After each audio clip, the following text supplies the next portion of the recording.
And if there's an error that occurs, it's going to log that error. Then the generator, the test equipment, will send a request to the receiver, and the receiver will send the error count back.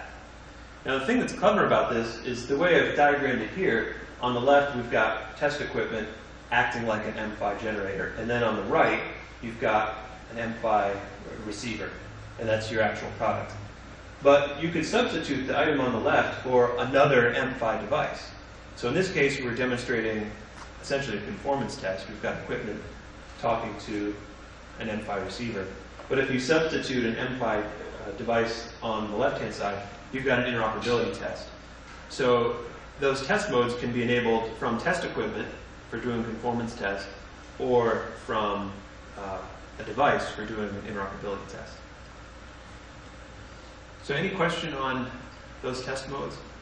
I'm just giving an overview of how they operate.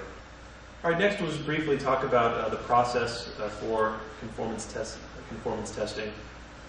First, there's the test preparation. We've created those test preparation forms. That's really the first thing that you'll want to look at when preparing to do conformance testing.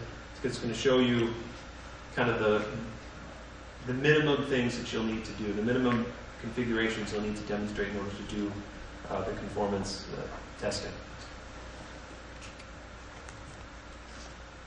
Who does the testing? As I said before, the MIPI Alliance doesn't have any kind of formal test program, so MIPI members have a great deal of freedom to choose how they're going to do the testing. They can do it internally, they can arrange with a third-party lab to do it, they could decide to only do it with particular partners, they could decide to do it at interoperability events. So that's a decision that's up to you. People have different reasons for choosing different things depending on what their needs are or what their customers are requesting of them. So that's an important thing to keep in mind. If someone did choose to use a third-party lab, there's some things that they'd want to make sure that they did first. Ensure proper connectivity to the device, and that's what we've gone over today. Review the test preparation documents to make sure that they have or are able to enable all the necessary test functions. And then all they have to do is then deliver their functioning sample to whatever lab they've chosen to do their testing. And then the lab performs the test and provides a test report with a pass-fail designation. And then these test reports, typically people are able to use them however they see fit, whether to use them internally or externally to share with their customers and partners. Any questions on conformance testing? All right, move on to interoperability testing. Of course, interoperability testing is important. Even if we passed all of our conformance tests with flying colors and everything looked great, if we're not interoperable, it's a catastrophic failure, right, if things don't work together. So demonstrating interoperability is very important. So what we're going to talk about here is what we look for in interoperability testing and then how we've done it, and specifically in the case for DSI and CSI2 over DPHI. But the principles that we talk about in those applications certainly will apply to any protocols running over M5. So our little sub-agenda for interop testing, we want to define the metric. What are we looking for? What kind of tests can we do to isolate the functionality that we're trying to demonstrate? And then remember that when we're testing interoperability, we're not testing an individual device, we're testing a combination of devices and the test channel that they're connecting across. And then a little bit about recent MIPI interop efforts that we've done. So first, defining the metric. We need something that we can measure. We need something that demonstrates, that we can point to and say, this proves that a device is interoperable. And then we need to document it. So we need to pick an interop metric. Usually that's what the working group will come up with. And typically they'll revolve around the primary functionality of a particular interface. What are the primary things that need to work for us to say that a particular product or set of products is interoperable? And then we document it and put it in a public place. So that way everybody can review it and provide feedback on it and get ready for their device to actually prove and measure that metric. Interop test suite documents that are available today that include that interop metric. What are we looking for? Today we've got them for displays, cameras, Unipro, Slim Bus, and BIF. The display and camera ones also include interop metrics for D5. So that's why you don't see a separate interoperability test for D5. It's covered in the display and camera applications. Interop test suites that we're looking to produce in the future: CSI3, UniPro, and LLI. If there's specifications that you're interested in that you don't see here, that would be something to bring to the attention of the work group and also the test investigation group to see that there's a need for particular interop test suites. So it's important to recognize that that interop test suite document is different than the conformance test suite document that we talked about before. And the PHY layer doesn't always have its own interop test suite. It gets covered by the higher layer application, as I mentioned earlier. So what kind of things can be interop metrics? Well, one very effective interop metric, especially for some of these high-speed technologies that we've talked about, is a bit error rate. The idea that how many bits can you send, and what kind of confidence can you have that there's not going to be errors in them. How fast can we run this system, the two devices connecting to each other across a given test channel, without producing errors? So that's a very common interop metric, the bit error rate, that we've used in MIPI. We implemented it a couple different ways. In CSI2, we'll configure a camera to source image data at a particular frame rate, and then all we have to have is the host looking for CRC errors. So if we know the size of the image we're sending, we know the frame rate that it's sending, then we know how much data was transmitted, how many CRC checked bits were sent in a particular period of time, and then if the host reports any CRC errors or not.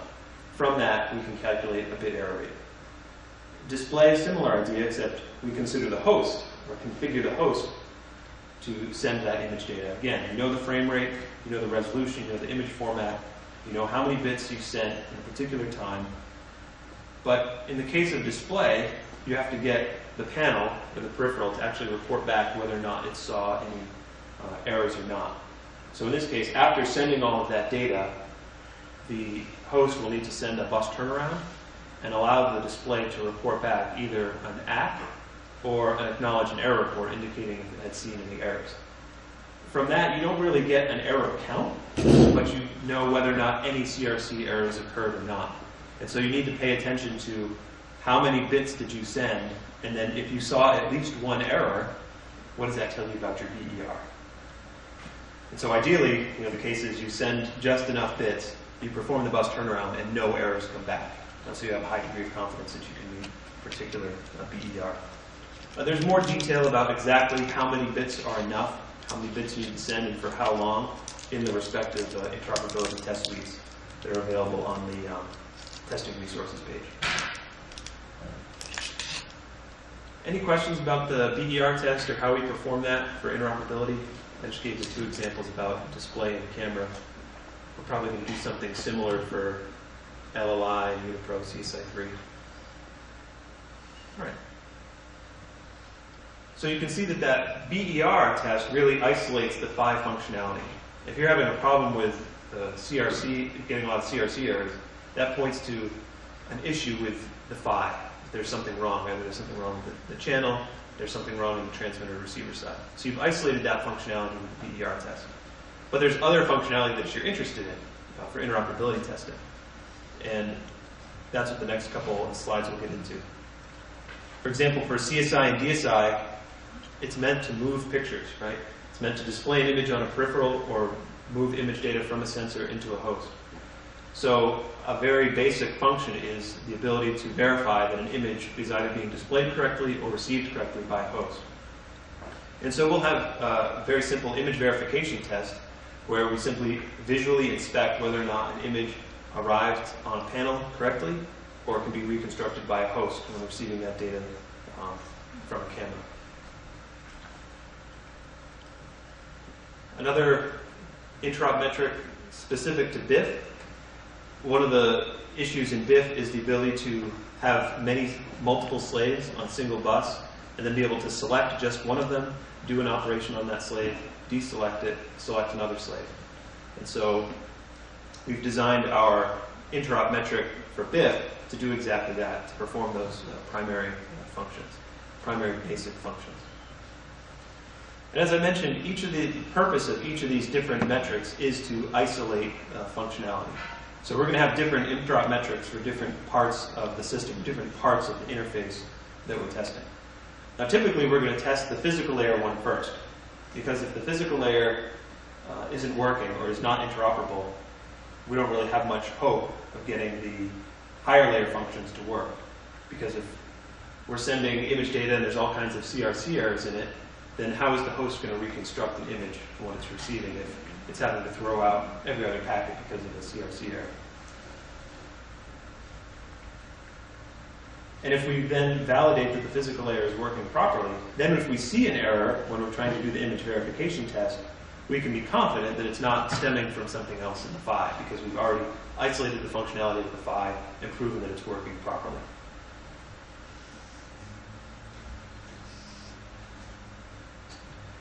Now, in the examples that I gave, display and camera, there's typically just two layers. There's the PHY, and then there's the protocol running above it. When we're looking ahead to some protocols running over MIPI, we're going to have multiple layers, and so this actually becomes more of a challenge. So CSI3 is one example. You'll have MIPI, over that is Unipro, and then over that is CSI3. So we're going to have to pay attention to how we construct these tests to isolate not just the PHY behavior, but how do we isolate the Unipro functionality, and how do we isolate CSI3 functionality.